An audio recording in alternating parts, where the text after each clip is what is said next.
Let's get live today.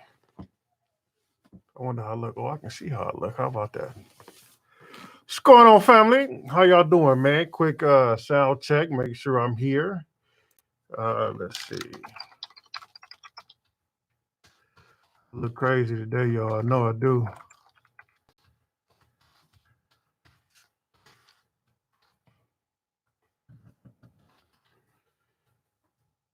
Yeah. What's going on, family? How's everybody doing today? Welcome back to our fourth session of the Ask Me Anything. We are live. I do believe I should be live, man.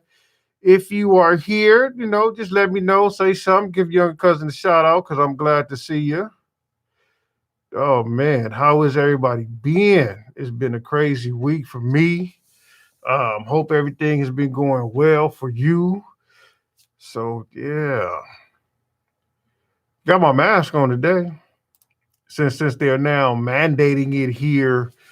I heard it, I'm in California, for those of you who may not know, and I know in Riverside County, my wife was telling me that they are giving out fines if you don't have a mask on. How about that? Um, which is funny, today is a new norm, right? As I look at myself on this video with this mask on, I look like a criminal. I'm gonna just be honest with you, right? But it's just funny how times are changing right now, right? Because if I walk out my house and walk down the street or even drive and I don't have a mask on, people are looking at me like I'm crazy, right? But then if COVID-19 had not existed and I walked out the house like this, then people would definitely have looked at me crazy, right? Um, and I even just looking at myself, I feel like this is truly insane. Hey, my auntie is here. Auntie Deborah G is in the building. Hey, auntie, appreciate you being here. Ronnie, I see you here from the High Dedison, California. Welcome. Desperado, says I look ready for the rally. Yeah, I do look ready. Like I said, but it's crazy, right? Like literally, if I don't have a mask on, walk outside, I will get looked at like I just killed somebody's dog or something. And now, and then it's weird to me, but it speaks to the new norm because again, like I just said, if COVID-19 had not existed and I walk out the house like this, then I'd be looking at like, somebody call the cops, which is weird to me. It's very, very funny. Even now, I'm going to take this mask off because right now, I look like I'm about to teach you one of two things. I'm either getting ready to teach you how to rob a bank, or we're getting ready to have a conversation about what the government is doing, and it's a conspiracy theory type video. So, yeah, let me quit playing. I'm gonna take that mask off. Funny, I just had to start that with that, man. Again, good evening, good afternoon. How is everybody doing? Much love to everybody, man. Wata, I see you. What's up, fam? Welcome back, man. I'm starting to see some names that's here since we started doing this live, man. Like Wata, Mr. Hennessy is here, saying evening to everybody. Appreciate everybody being on and just joining me, man. Have y'all lost your minds yet? That's a question that I'm putting out there. Have y'all lost your minds yet? Because I think your favorite uncle cousin is probably this close, being at home quarantined with the wife and kids, man. It's definitely been interesting. For those of you with kids, I just want to ask, how is it for you? How are you keeping your kids mentally stable throughout this process? Because one day I walked into my kids' room and as they were just laying there on their tablets, on their beds, they just had this look. And I was like, man, I kind of whispered to my wife, like, man, come look at this. And we just stand there staring at them and they staring at us like, what's wrong with y'all? Why are you staring at us? But they just looked like they were in prison almost. And I'm like, man, there really wasn't a good feeling. It wasn't a good look. Like just to see them sitting there in this room, can't go nowhere, can't really do anything. Like Yeah, like you just in jail. And I mean, to me, that has a psychological impact, not just physical, right? Because they still have access to all of their, toys, games, phones, and things like that, all of their electronics. But just the simple fact that there is a restriction, just the simple fact that, hey, we can't go nowhere, we can't go see our friends, we can't do the things that we used to do, that we're normally used to doing. I can tell that that is having, somewhat of a psychological effect. So my wife and I are doing our best to liven things up. We've got board games, keeping them, making sure they're keeping their education through the online education portals and things like that. So it's interesting, man. And I would just love to hear, what are you guys doing for your children out there? So uh, I'd say get some jump rope for them, man. Keep them exercising. That's true. I may have to look into that jump rope. I heard even trampolines, man, are kind of fun to get exercise with. I know for a fact that trampolines are fun because every time we go to Sky Zone and I get on one, I get winded quick. Like, whoo, I'm out of shape. But I just ain't used to jumping on the trampoline, but that is crazy. All right, so let's see here. Questions coming in. I'm glad y'all got questions coming in because I was gonna ramble. I got some things to talk about. But before we get to rambling, before I get to the questions, let me give some updates, right? Any word yet when to apply for pandemic unemployment assistance? You know what? And this question is for Ronnie. The unemployment is right now.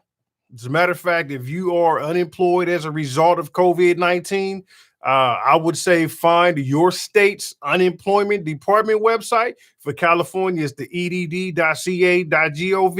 Find out what that is for your state and apply right now immediately. That was made available to us the minute that they signed it into law.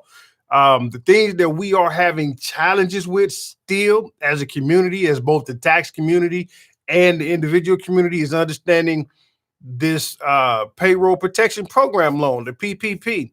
So when it rolled out, like I said last week, it was quite interesting. It is still quite interesting because we are still getting updates because even though it was supposed to be one streamlined application process, the banks did it differently. So every bank had a different requirement. Every bank had a different calculation. Every bank was, doing things differently. Some banks even backed out. From my understanding, Wells Fargo backed out of the process. Chase is now backed out of the process.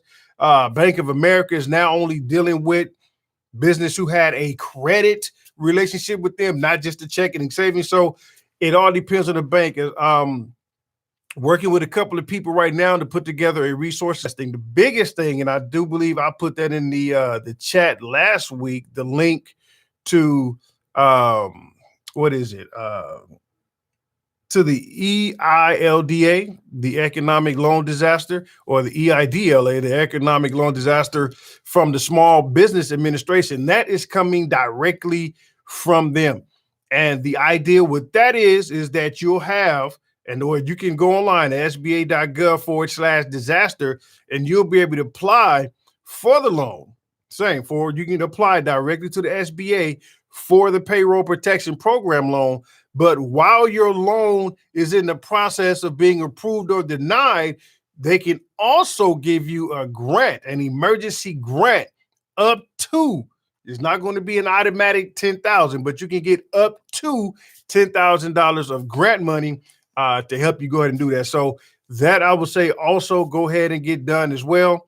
And like I said, if you had any questions about that, I would kind of look at the video we did last week, because we really kind of went real deep into that one. So really no more about that one. I hope that answered your question, Mr. Ronnie there, or Mrs. Ronnie there. So let's see here. Somebody says at the Self-Employed Tax Guy, how do I pay my 14-year-old son and wife for helping me for installations? Can I use them as employees for my PPP or the EIC loan? Well, that's coming from Mr. Ben Israel there. I think Delayahu Ben Israel. Hope I pronounced the name right. If not, you can send me a frowny face emoji. But let me make sure I understand it. You have a company that's your own company, and you want to be able to pay your 14-year-old son and wife for helping you with the installations. Can you use them as employees for the PPP and the actual EIDL loan? The answer is, and this is the most common answer for all of us who are in the tax and accounting world, it depends. And it depends on really depends on one thing. How are you structured as a business? If you are a sole proprietor, then it's a lot easier and a lot cheaper to hire your child and your wife. However, if you are some sort of entity like an LLC, S corp, C corp, or something like that, you can still hire them, but it is going to be a lot. I'm not, let me stop using big words. It's just going to be slightly different, right? Like as a sole proprietor, you can hire them and you don't have to pay anything. Okay. But once you become an entity, well, then now you have to pay workers' comp, you have to pay unemployment, you have to pay all those additional taxes. So, one, I say it depends on the entity. Overall, the answer is yes. Now, can you use them as far as applying for the PPP? Only if you've used them before. If you haven't used them in payroll before in previous years, or like even in January, if you don't have payroll records show that you've paid them on payroll somehow, some way, then you wouldn't be able to use them. Because that's one of the part of the calculations. You have to look at your previous 940s, 941s, see what you've paid in payroll, and they would give you up to 2.5 times that amount. And that's pretty much how the calculations go. So if you've used them in payroll prior to this happening, then you can use that amount and apply for it. I would say yes.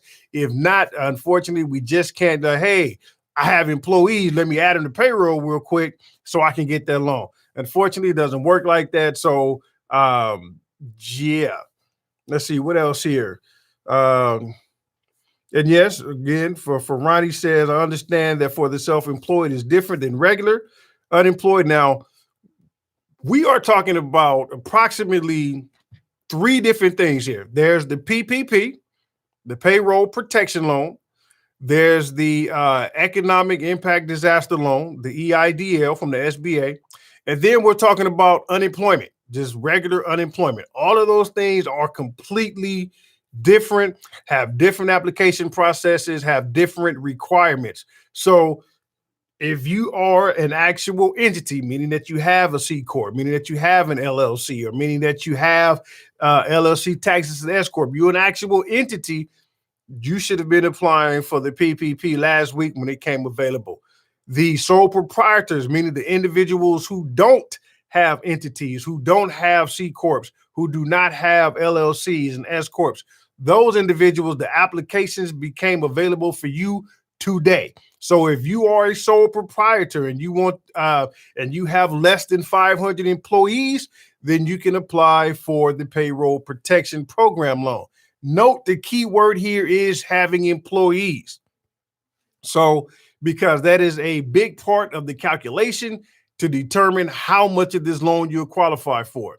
If you don't have employees, most likely you will not get the PPP. It'd be best for you to go ahead and try to apply for the SBA Direct Economic Impact Disaster Loan.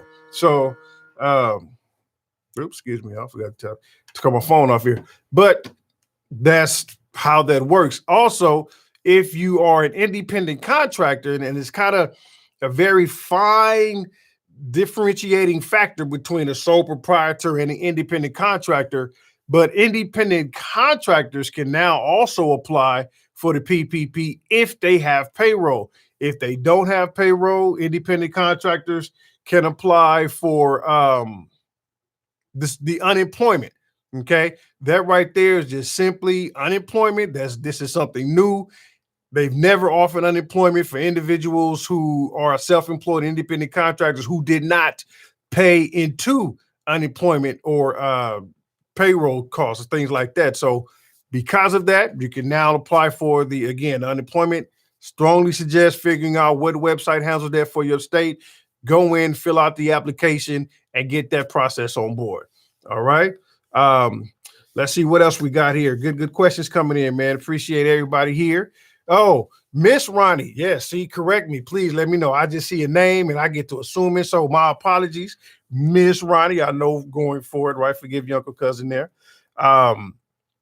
Here we are. So Queen says, or Dollface Queen says, if I just started my business and I'm filing my taxes this year, am I qualified for the SBA?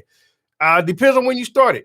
The SBA has stated that businesses should have a start date before February 15th, 2020. So if your business was started before that date, then you're okay to qualify. Even if you started February 14th, right? I mean, it was the day before you qualify. So as long as you started before February 15th, 2020, you are okay to qualify. Okay. Let's see here. Trucking with Mr. Coach, man. Welcome. CT, you'll see what's going on with you. Let's see. Mr. Ben Israel says he has an LLC. Same applies. Good. Okay. Let's see. Mr. Guapo Desperado says, question concerning self-published authors. If the only income from self-published author is only royalties from print-on-demand services, does the author need to pay self-employed estimated taxes? Great question. And the answer is it depends. And here's why I say it depends. Now, royalties, well, let me back up. How do I say this? Let me get a cup of water, because that's a good question. Because when you are a self-employed author, how you are taxed is based on the character of the money received. And what I mean by that is, if I self-publish a book and I am currently, right, like right now, if I publish a book, right, let's say this, I just finished writing this book, and this sticky pad is my book, and I'm publishing. I'm out there and I'm hustling, getting it into the hands of people, wanting them to read it, doing book signings, doing interviews, talking about my book. They got me on the show, and I'm promoting this book as of right now. And during that time, I am currently receiving income as a result of my hustle, right? As a result of my effort, then that is considered that is considered income from a sole proprietor, which means it needs to go on a Schedule C. Okay. And then I get to write everything off that I've did, all the driving, all the promotion, all the advertising, I get to write that off. And therefore it is subject to self-employment tax. Okay. Anytime it goes on the Schedule C, it is then subject to self-employment tax, and I have to pay self-employed tax on it. In that case, then yes, I would suggest paying quarterly estimated taxes to avoid getting penalized at the end. We're going to call that scenario A, actively involved. Now, the other characteristic is this. We call the scenario B, not actively involved. Let's say, like in scenario A, we did all the hustling, did all the promoting. The book is now getting traction on its own. You completely stop doing everything. You just sit back, collect the money. Money coming in. You ain't doing nothing. You're not promoting. You're not talking. You at home watching your interviews on TV, sipping on your favorite drink. Like, yep. Money coming in. You look at your phone. You're getting alerts. Money's coming in, right? Royalties. That's completely different. Because you wasn't extremely active in that income is not subject to self-employment tax. That income is going to be reported on a Schedule E, as in Edward, but it still goes on your personal tax return. And the reason it is not considered self-employment, because at that point, when you're just collecting royalties, it's considered passive. You're not actively doing anything to create that income. Yes, you report it on your taxes on the Schedule E as a royalty, but because it's not subject to self-employment tax, the only reason you would want to pay quarterly estimated taxes is if the income from their royalties is going to cause you to have a tax liability on the federal side, period, right? So let's just say, for example, somebody who is single and have no dependents or anything like that, the filing status for them is 12,200. So if your royalties are more than 12,200, then you are going to have an actual tax liability. And if you haven't paid anything in, you are going to have a balance due.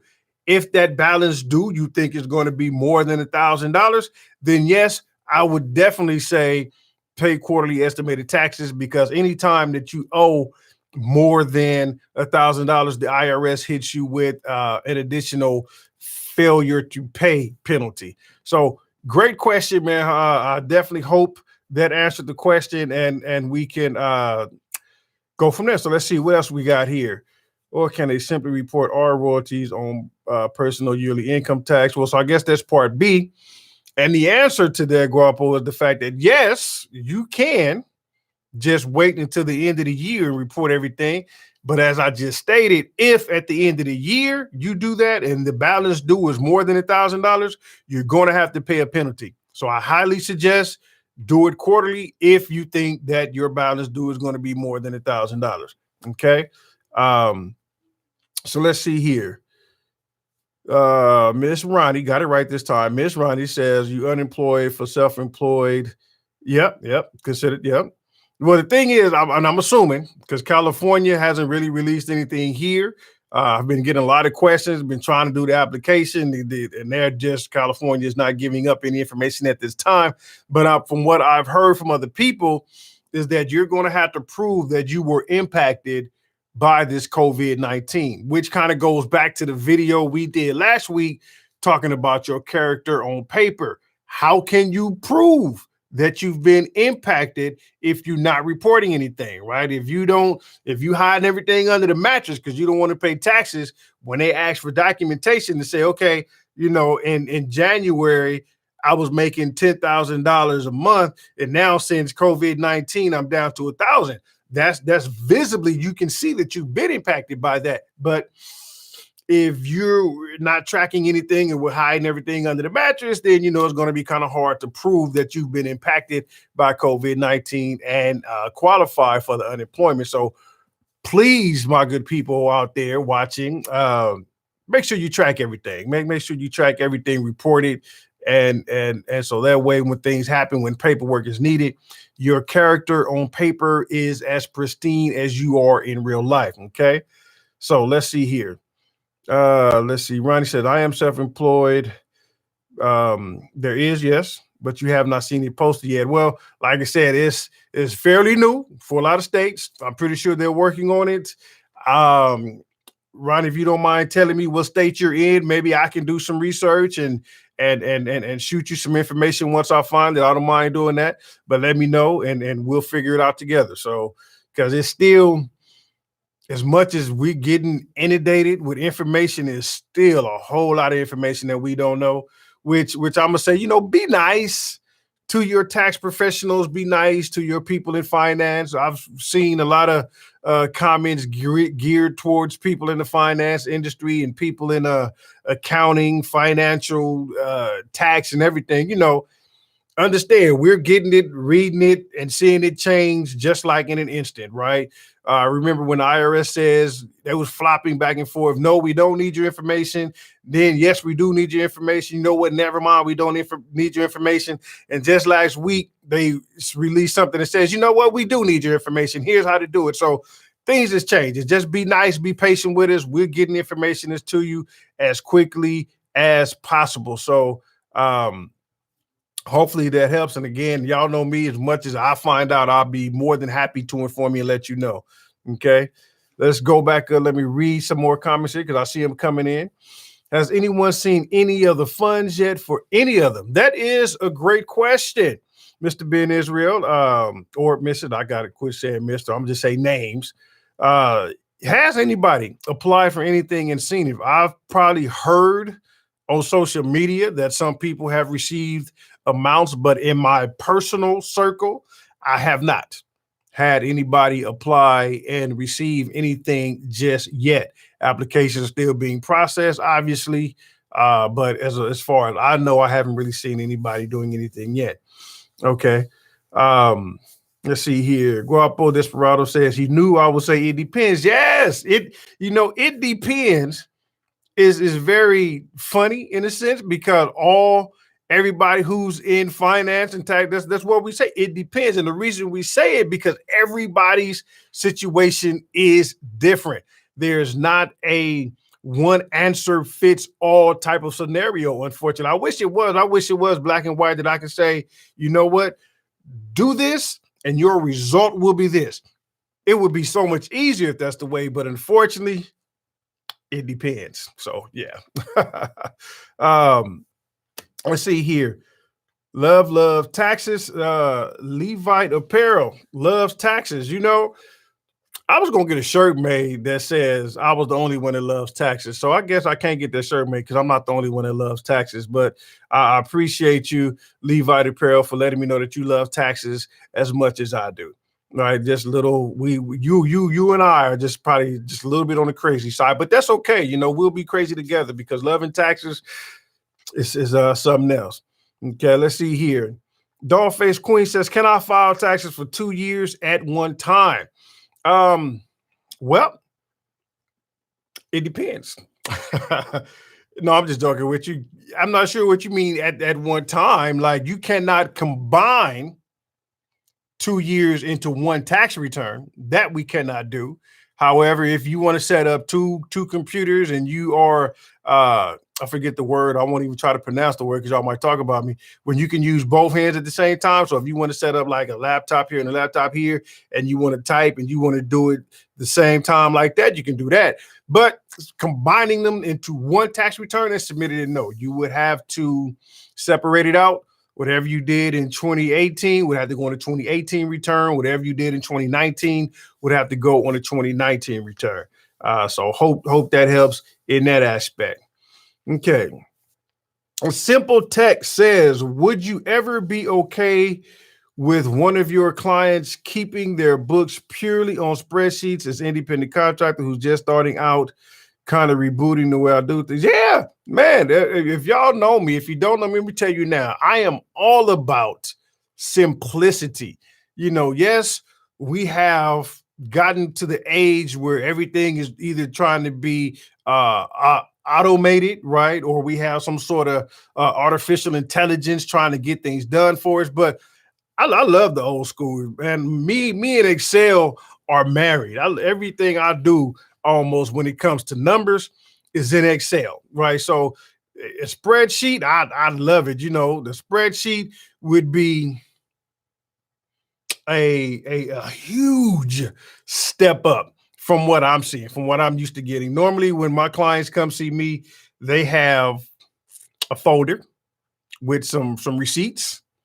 And they say, here, this is what I spent. And I'm looking like, well, this is a food from Ralph's grocery store. How was that pertaining to your business? Like, yeah, oh yeah, I didn't use that, but that's what I get. Or I get bank statements. I get these thick stacks of bank statements, and they just say, here's my bank statement. I'm like, well, how do I know what's for business and what's not? So a spreadsheet, man, when people bring me spreadsheets, I start crying. I be so emotional. Like, man, I can't believe it's just like one of those special moments. Like you hear the in the background, and then the sun gets brighter. So spreadsheets would work. I would love a spreadsheet. Would be completely okay with that as an independent contractor. As a matter of fact, do it.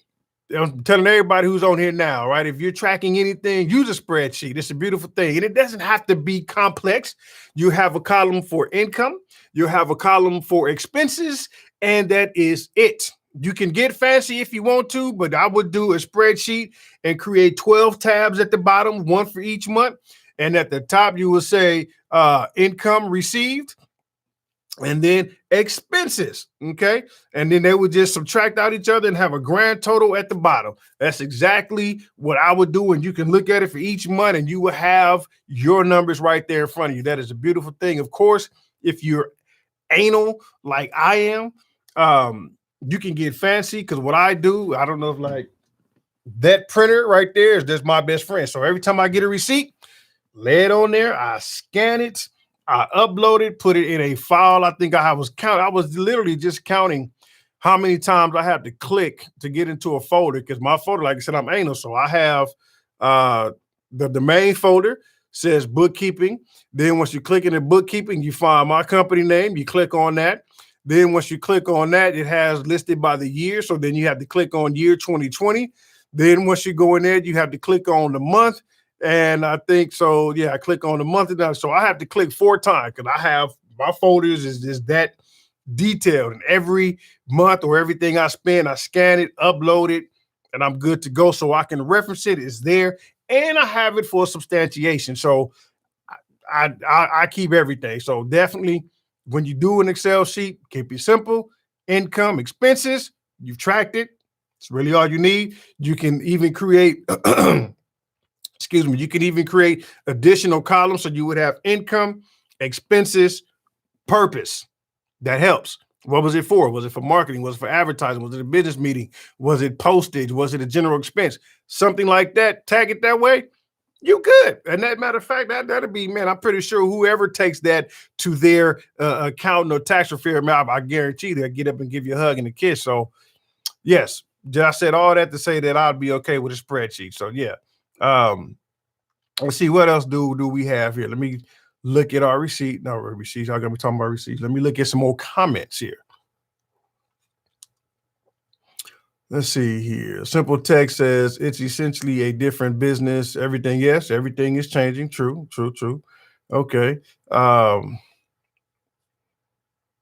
Yes, I'm agreeing with Simple Text says. It's not worth it for most people to try and squirrel away cash. It can come back and really hurt you. Yes, it can. I've seen that happen a lot lately. So yes. Okay. Miss Ronnie says, saw info on that. I have a notary journal that shows what I make. Good. Okay. Mr. Levi, or no, Levi Pearl says, P.S. people, you are getting the stimulus. I am too, but for being a healthcare worker, I also get a second one too. Do you think it will happen? I haven't heard anything.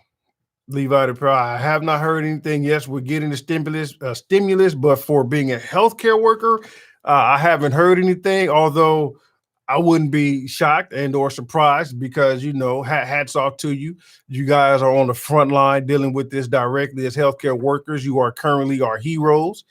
So we appreciate you. We love you, man, and do your best to stay safe out there. So if they did do something extra for you guys, man, I think it would just be greatly appreciated. Even, not just for the healthcare workers, but for anybody who's out there working, like the truckers out there delivering these supplies and driving cross country to make sure that everybody gets what they need. Everybody who's helping somebody right now, heroes to them, man, and hats off to them, man. My heart goes out to them. And if there's anything I can do for them, by all means, let me know. I can't give everybody a stimulus. I say that, my pockets aren't that deep. If they deep at all, let me see how. I don't even think I can get deep. I can't even get in my pocket. So yeah, I can't give everybody stimulus, but anything else I can do to help, by all means, let me know. So, Ronnie in California. Okay, Ronnie. So you are in California with myself. And as far as I know, with the unemployment and self-employment, the EDD has not released any information, but shoot me an email. That way I'll have your email. And once I'm still researching it because I'm still getting that question. I'm still getting information. Once I find that out, I will let you know. I will definitely keep you updated. Do not have a problem with that. So good. What is this? Pinot Point Accuracy 1 spelled out the word that I was getting ready to try to say when I was talking about dual. Yes, it's spelled out, but I am not getting ready to try to pronounce that word on YouTube Live. Not going to happen. I appreciate you spelling it. I have it. It's there, but I'm not going to say that word and embarrass myself. Okay. Let's see. Dollface Queen separately like 2018, 20. Yes, exactly. Pin up accuracy 1 is trying to really break it down so I can say that. Still not gonna get me to try to say it here. Nope. I'll try it when I press in live, then I will go back and I will try to pronounce that word privately, not publicly. And maybe next week I will be proud to say then I can say that word. But right now, I'm not going to even try it. So don't worry about that. Let's see what else we got here. Let's see. Can you file my taxes? Of course I can. And this could be my fault. It is my fault. A lot of people don't know that your favorite uncle cousin actually does taxes, right? Like I can do your taxes if you need me. I don't necessarily advertise it because my goal here is to help, right? To educate, to help us make good, informed decisions. I believe personally in loyalty. If you already have a tax professional, by all means, if they haven't done anything wrong, then don't change, right? Just I want you to have a better conversation with them. So when you're watching this channel, you can go back to your tax professional and say, hey, I heard this, can we have a conversation with it? Is this going to fit my situation? Because remember, it all depends. So the goal again of this channel is to really take you behind the scenes and expose the truth behind taxes and business so you can be successfully self-employed. And because of that, I don't really advertise the fact that I do have an actual tax company called the Self-Employed Tax Company. I do have that. It's available for anybody who needs help filing their business taxes. We offer bookkeeping, business formation assistance, audit assistance, because I am an enrolled agent, which is something else I don't advertise, but I am an enrolled agent. So if you get audited, get letters, your uncle cousin can definitely help you with all of that. So putting that out there, if you need me, I'm here for you. So to Dollface Queen, definitely you can shoot me an email. I'll post the link to the website here. You can always go there and we can have a conversation for sure. So let's see here. Somebody's laughing at me. Mr. Levi Apparel is laughing at us. Said more power to me. Yes. Okay. Let's see let's go on down here. Oh, a lot of comments there. Y'all gonna keep me going. Perfect. Let's see here. Rayon Williams Sports TV. How can I do a self-employed tax return if I got two 1099 that comes about $4,000 for a year? What should I do so I won't owe any tax? And which is the best place to do it? I also have 3 W-2s. Okay, so filing when you have, so at this point you're called both of them. That's spelled BOOFFEM. Both of them. That means you are W-2 and 1099. The filing is simple. If you are a DIY kind of person, I'll be honest with you, you can use any of them online platforms, whether it's TurboTax, H&R Block, Tax Act, Tax Slayer, Credit Karma has one. The IRS has one, a free fillable, but that's if you are able to do it by hand, but they allow you to still type it in and submit to them. I mean, if you are a do-it-yourself kind of person, it's a very simple process. They should just ask you the information and you fill in the numbers. Even if you go to a tax professional, just take them the information. There is nothing when you are a sole proprietor, meaning that you're not incorporated or you don't have an entity.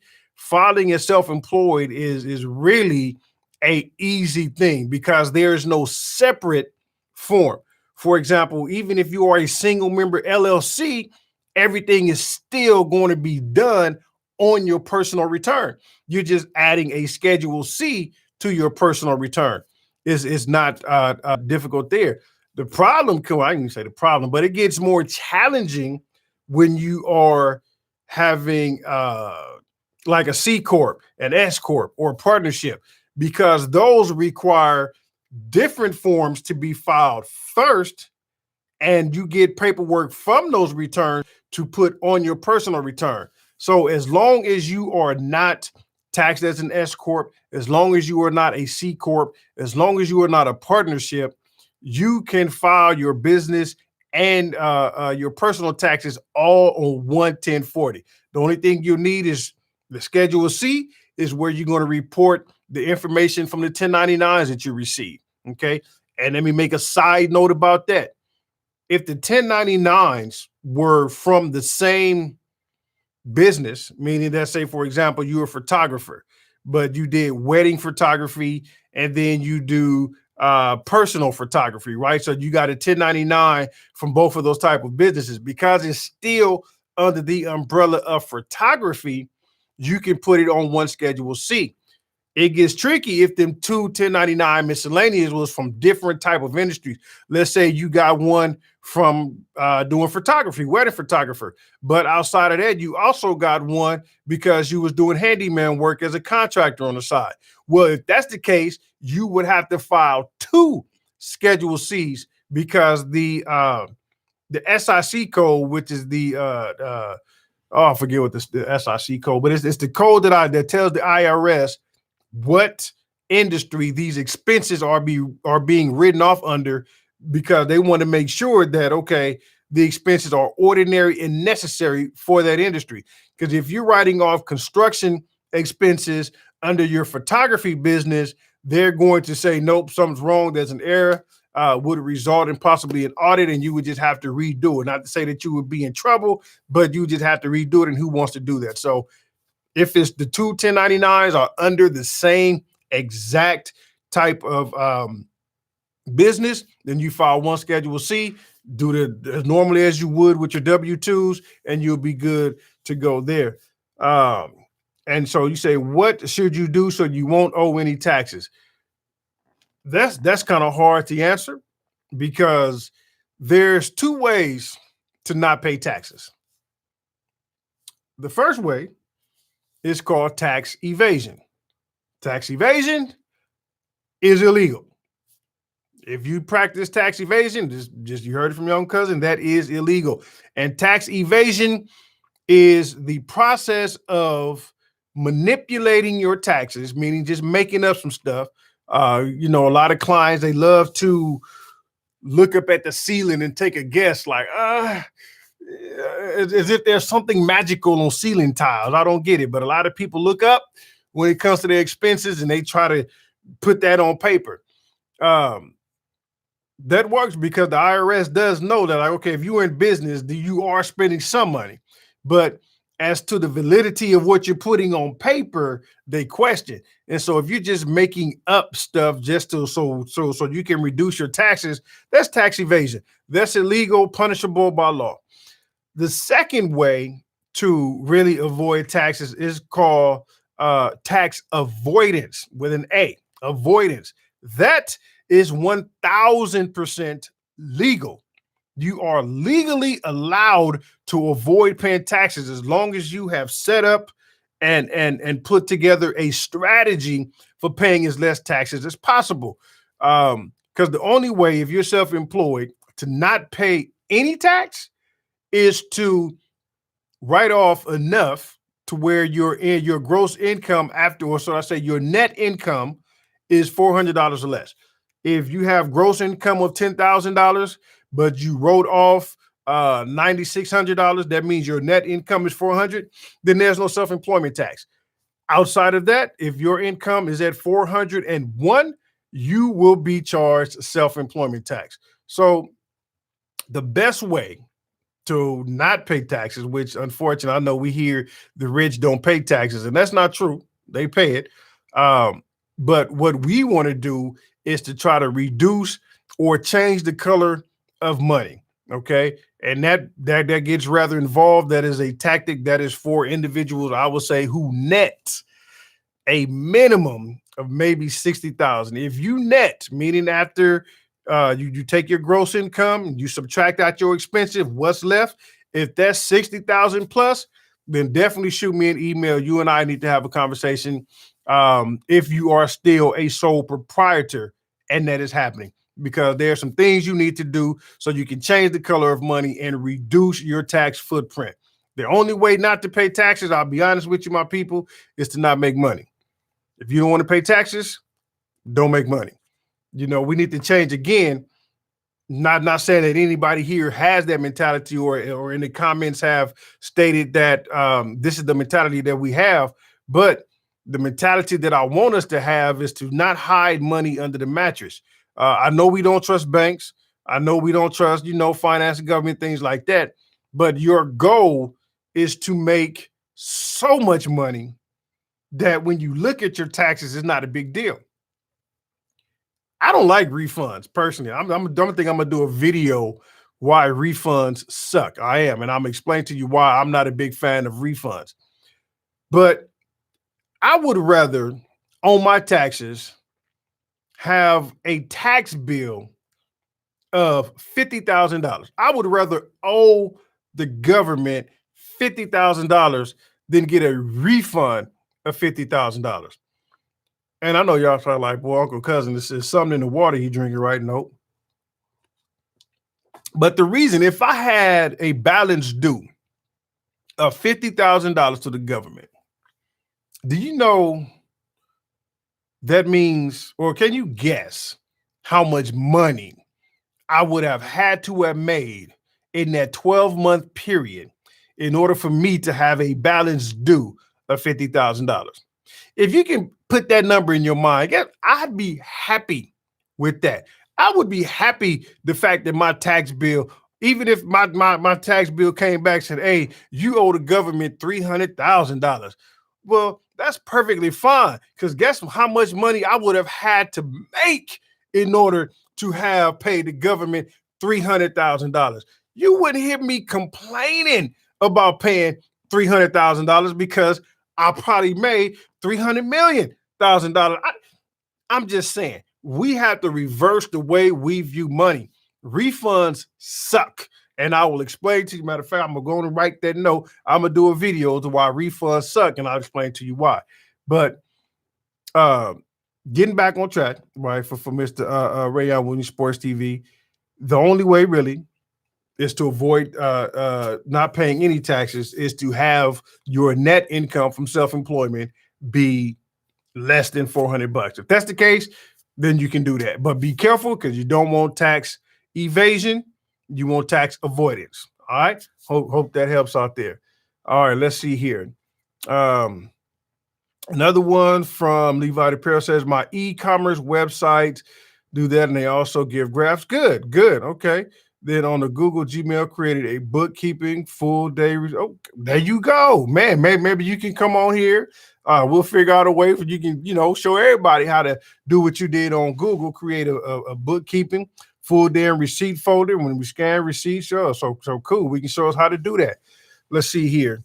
Yeah, somebody said, salute to the healthcare workers. Indeed, I would take my hat off, but I don't want to show y'all the nightmare that's under there.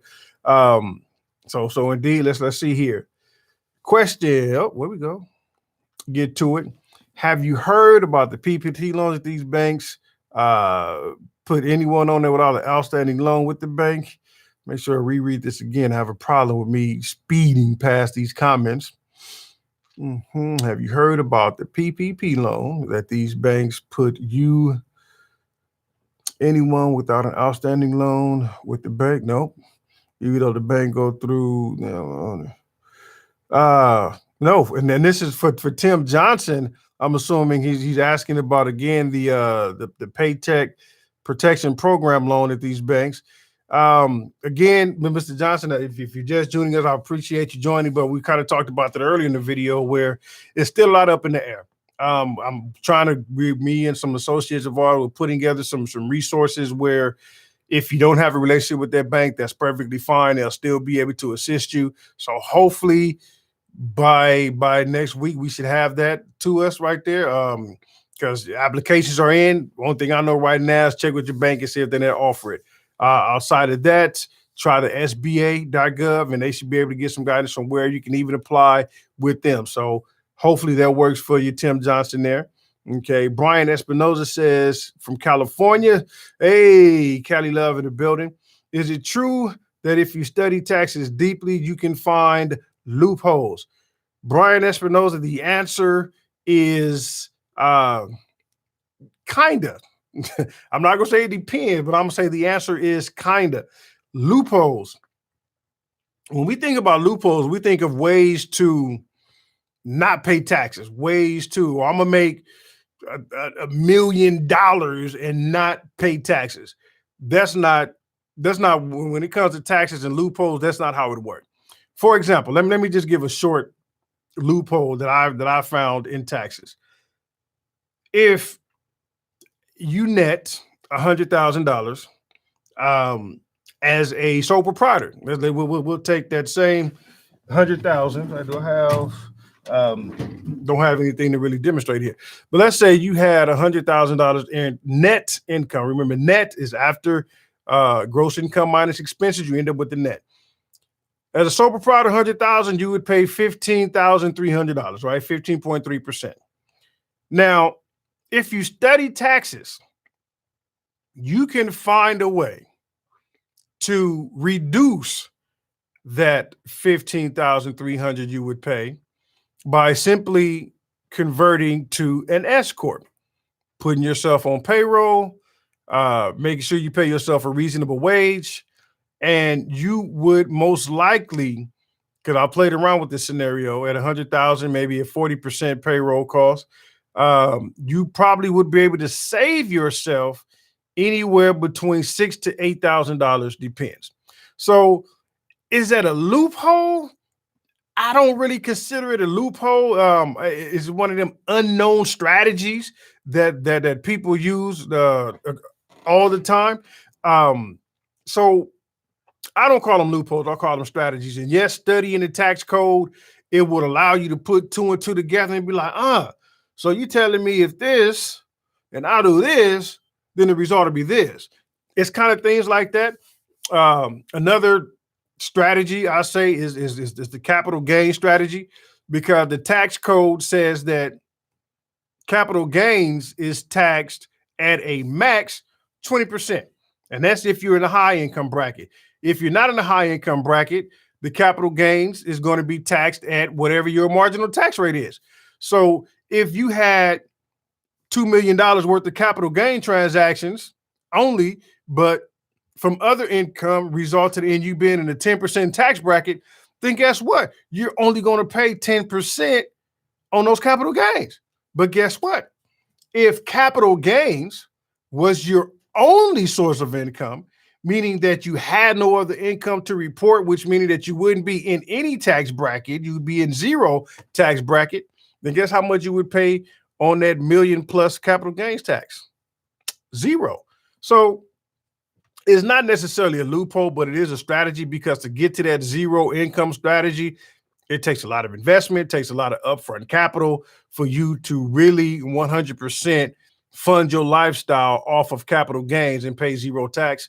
Yes, there's a way to do it. Studying the tax code can help you do that, but it takes a lot of upfront capital, it takes a lot of patience. It's not something we can just set out and say, I'm about to go get $1 million plus gains right now and not pay tax on it. Don't work like that. But yes, studying the tax code can help you discover those type of strategies. So definitely hope that helps there. If you're looking to get into it, I say do it.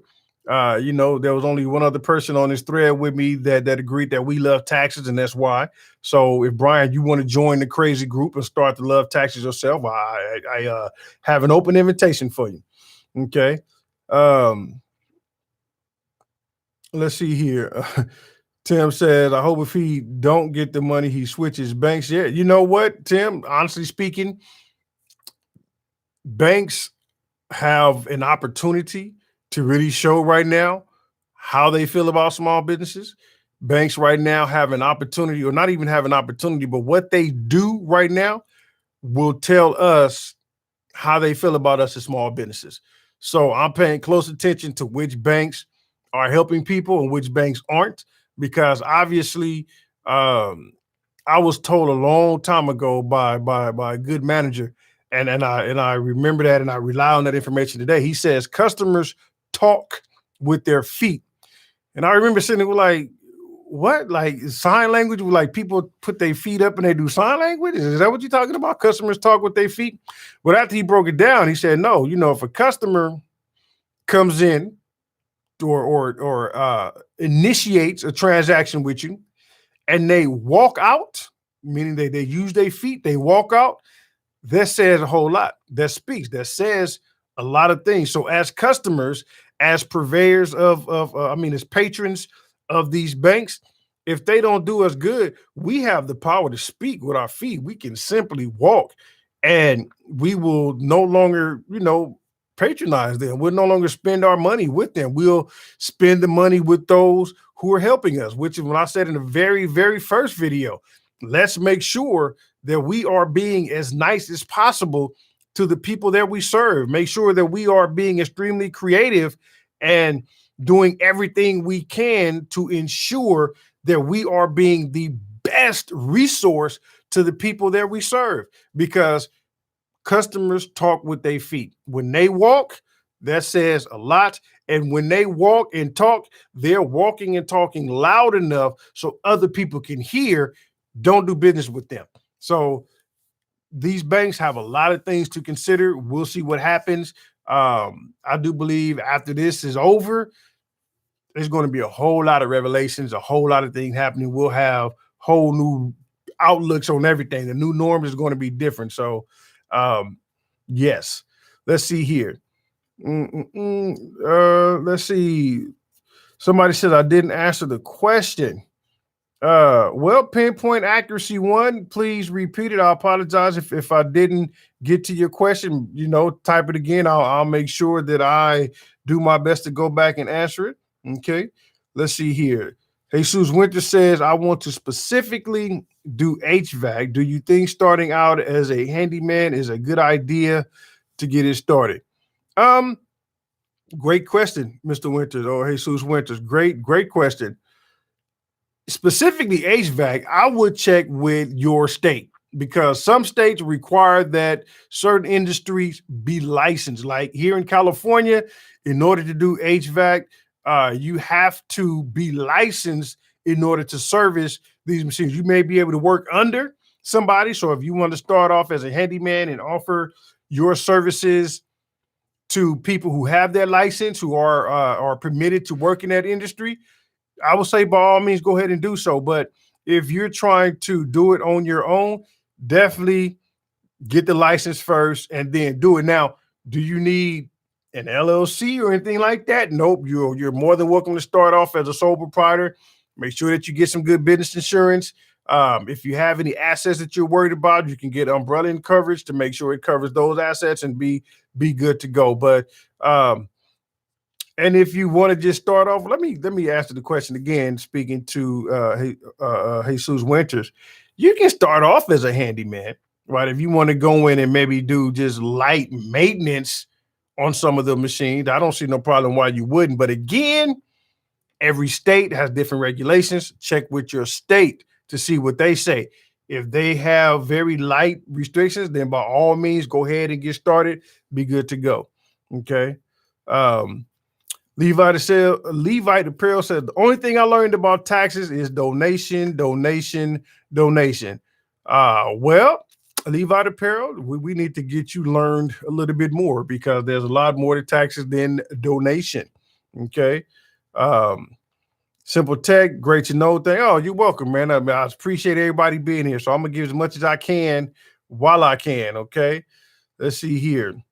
GK says, I run an Airbnb and I'm able to ride, and I'm a rideshare driver. Okay, run an Airbnb and I'm a rideshare driver. Should I set up two different businesses? Well, GK, set up two different businesses. I would not, and I'm assuming you're meaning like set up an LLC for the Airbnb or some sort of entity for the Airbnb and some sort of entity for the rideshare. My answer is no. I wouldn't set up any entities on that. But when you're talking about filing your tax return, the Airbnb, and that's oh my God, that's a whole different breakdown, because it depends on what you do with the Airbnb. If you simply just rent out a room on Airbnb, then that would go on the Schedule E on your personal tax return. And even then, if it's less than 14 days, there's so many rules when it comes to Airbnb. But if it's rented out for less than 14 days and you don't have to claim it as income, it's if you rent it for a cumulative of 30 days or something else, it can be put on the Schedule C as opposed to a Schedule E.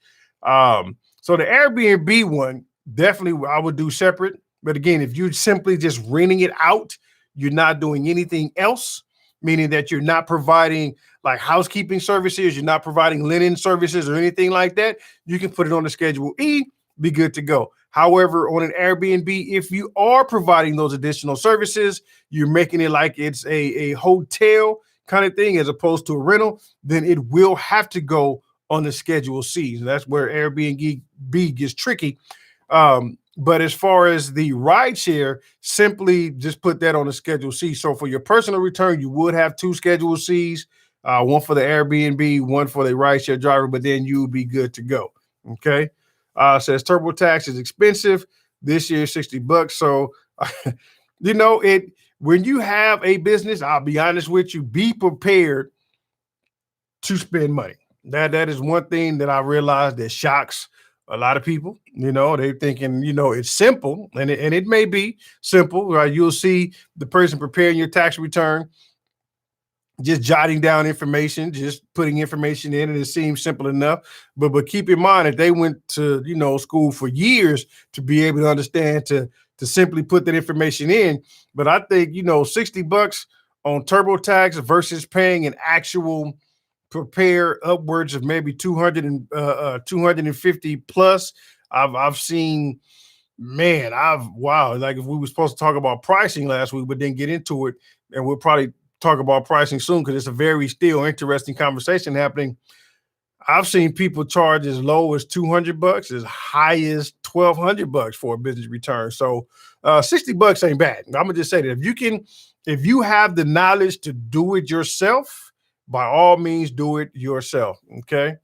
Let's see here. We are pretty much at the 1 hour mark. So I'm gonna answer these last few, and then we're gonna call it a night, my good people.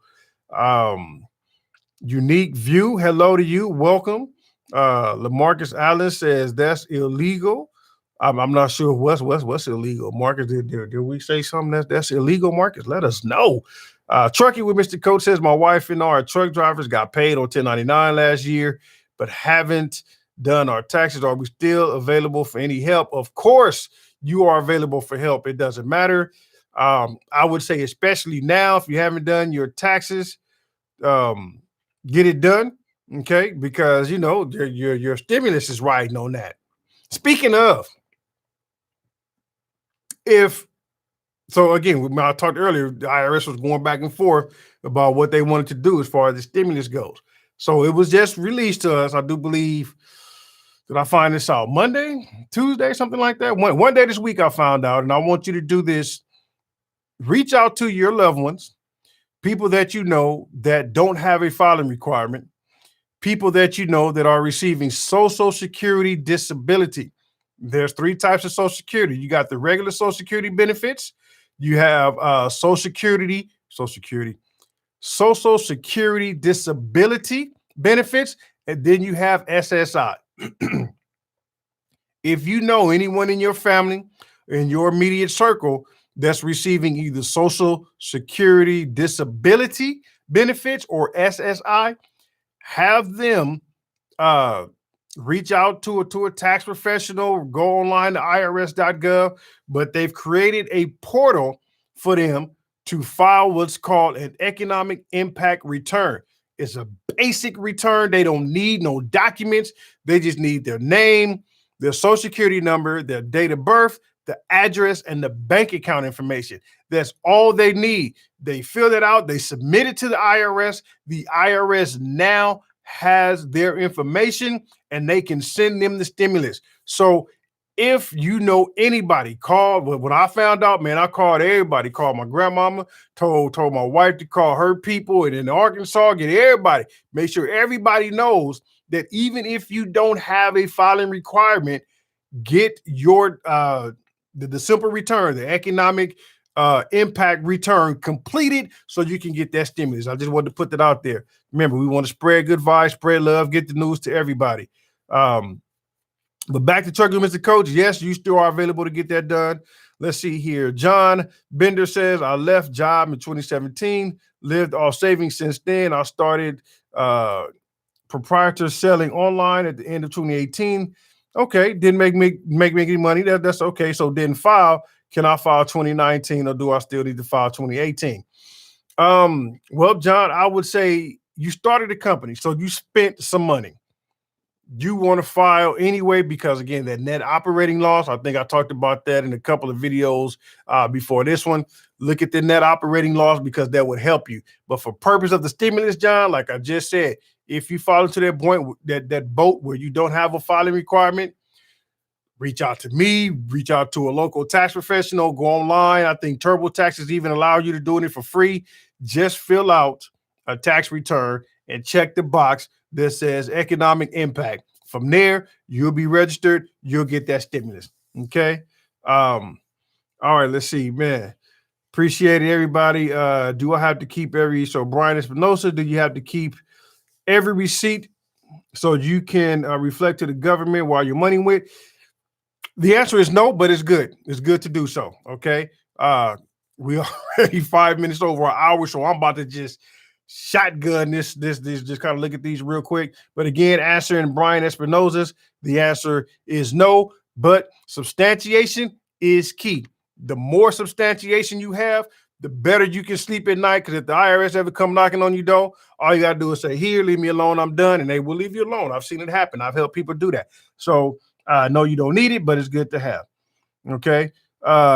Ben Israel, I will put my email address here in the comments and you'll have it. Let's see. GK says Airbnb 30 days or less for the full year. What are the ramifications? GK, actually, you can shoot me an email because that's something we'll be on here another hour talking about Airbnb. But matter of fact, let me put my email here so everybody can have it. Shoot me an email. I'll definitely get to you. What is my email? Okay.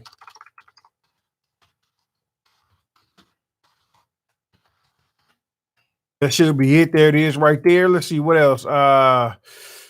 If you have a business if you have a business love spending because you get it back on taxes. Yes. If not, all some plus you can use it again to pay for some of different equipment. Very true. But we'll talk about that, Levi. We'll definitely talk about that. Let's see. Trucker Mr. Coast, thanks, man. Appreciate you being here. Let's see here. Tim Dot SSI disability. Okay. Respect the honesty in your time. Always, man. That's exactly what I'm here for. Let's see. Simple Text says got a lot of expenses that I haven't done yet for last year and this year. Okay. Remember, we have until July 15th. They've extended the tax deadline. We have until July 15th. No rush. If you did a 2018 return, you don't have to worry about the stimulus because they will use that. If you haven't, then file your most recent taxes or use the economic payment tax type. Or getting my things matched up here, but definitely. So it's been an hour, my people. I appreciate every last one of the questions that you guys asked. We made it through another hour. Next week, I think I'm going to more or less just have a minor discussion. I really want to talk about maybe the blueprint of a business. How do we really scale it from start? I don't want to say to end because we never want our business to end, but from start to perpetuity. Let's say that, right? Because we really want our business to go way beyond us. So next week, we're going to talk about that. Well, I'm going to talk about that, right? Starting a business from start into perpetuity, the blueprint of how to get things done, still being able to ask me anything. I appreciate everybody being here. If this is your first time joining us, thank you. I really, truly appreciate it. Hit the subscribe button if you have to. Hit the bell, get notified. So when I'm doing these things, you can join us. And that's pretty much it, man. I hope you guys are doing your best to stay home, stay safe, stay healthy.